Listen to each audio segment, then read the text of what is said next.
All right, 2 Cent. J.Cole's KOD. I didn't listen to it yet, but y'all two listen to it. I do know he took a shot at Lil Pump because Lil Pump said something to him earlier last year. Right. But he really wasn't taking a shot. It was just more so him educating him as far as the lyrics that I heard. Right. But how do y'all feel about this album compared to other albums? Because I know he's one of those artists, his album don't catch you at first. Right. But after you listen to it a few times, it kind of grows on you. Right. Kendrick does that the same thing for me. You know what I'm saying? And I'm a big Cole fan. You know what I'm saying? I've been since Friday Night Lights, you know what I'm saying, just that far back. And his last couple of albums, they have kind of put me in a puzzling place where I'm like, okay, Cole, I see what you're trying to do, but it's people who love you for those Friday Night Lights joints. That's what we love. And I can't get past that. Like, that's like my favorite project from him, like Friday Night Lights and the warm up. Right. I love mixtape J. Cole more than I love album J. Cole. Yeah, that makes sense. I did like the 2014 Forest Hills Drive. Like out of all his albums, I love that album. That's whenever, but I just to me, he's boring. He's good at what he does, but he's boring. So he can't keep my attention. He just can't keep my attention. Like. Right. Whereas with like Nas was more catchy with it, you know, and he kind of reminds me of Nas in a sense, right? Not all the way around, but in a sense, right? But he's consistent. All of his albums went platinum. Yeah, like I said, Forest Hills Drive went double platinum. That was probably his best selling album out of all his albums. But I personally I don't know. I listen to people I can relate to, and it's not that I can't relate to him. It's just he bores me. I think J. Cole, his downfall, because I feel the same way. That last album, I don't even really think I finished that.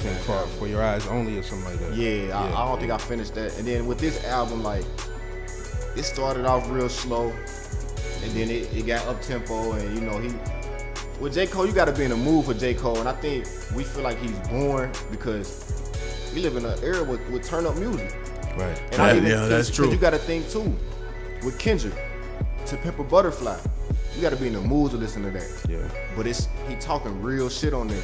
J. Cole talking about some real shit. He got a song called Brackets where he talking about, you know, the different tax brackets and how he owe Uncle Sam half his money. Right. And it's like he talking about real shit that we relate to, but it's like the time we in, we not trying to hear that.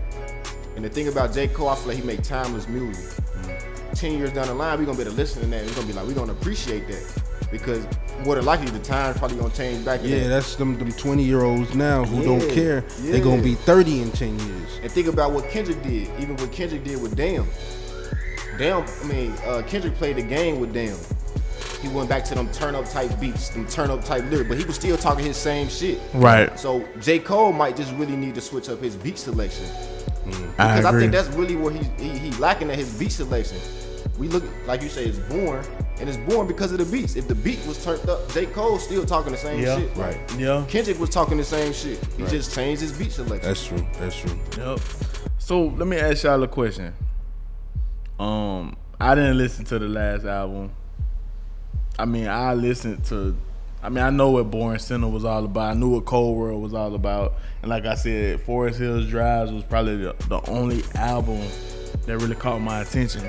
Out of all his albums, not including his new one, what album do you stack as the top album for him as an artist? Like Forest Hill, I gotta say like Forest the pinnacle, Hills. right? For a minute, it was Born Sinner for me. Yeah. Born Sinner was my favorite, and them Forest Hills is at neck and neck. Yeah. But I've been riding to that Forest Hill lately. But it's because you can still ride to it though. Right. Forest Hill cold. Because Born Sinner was like, he was still like angry Cole. Yeah, you know what I'm saying? He was flipping over. He was flipping over. He He was in between. Like he was looking. Remember on the Let Nas down? He was talking about he trying to get that hit, and he was still trying to appeal to that mainstream. Right. I think Forest Hill, he was back already to there. himself. He made music that he loved. Like even from the intro of that album, like he just kind of like flowed into it. Like this is me right here. To the he went through and killed it. All that. But let me ask y'all a question. He does make timeless music, but do you think, I would say 5, 6, 7 years down the line, do you think he's still gonna be one of those artists that people gonna look to? Like, cause I mean, looking at him, looking at Kendrick, cause I know at one time they had him, they had Kendrick, they had Drake, and they had Big Sean. They had all of them in a category where Big Sean was technically the weak link out of the four, as the next you know, our next Mount Rushmore artist. Right.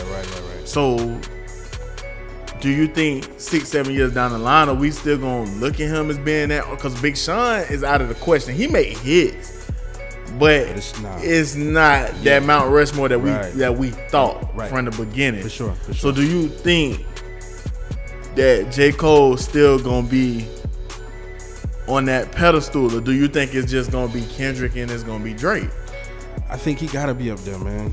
And like, you know, I always make an argument in those names. The fourth person for me would be Wale, and that's a whole nother thing. You know what I'm saying? But I agree with you on that. On the Wale, I agree with you on that because I personally can vibe to Wale because I feel like Wale, when he signed with Maybach, he came out, he got a swag about himself. Yeah, I believe that. He still speak the same shit, right?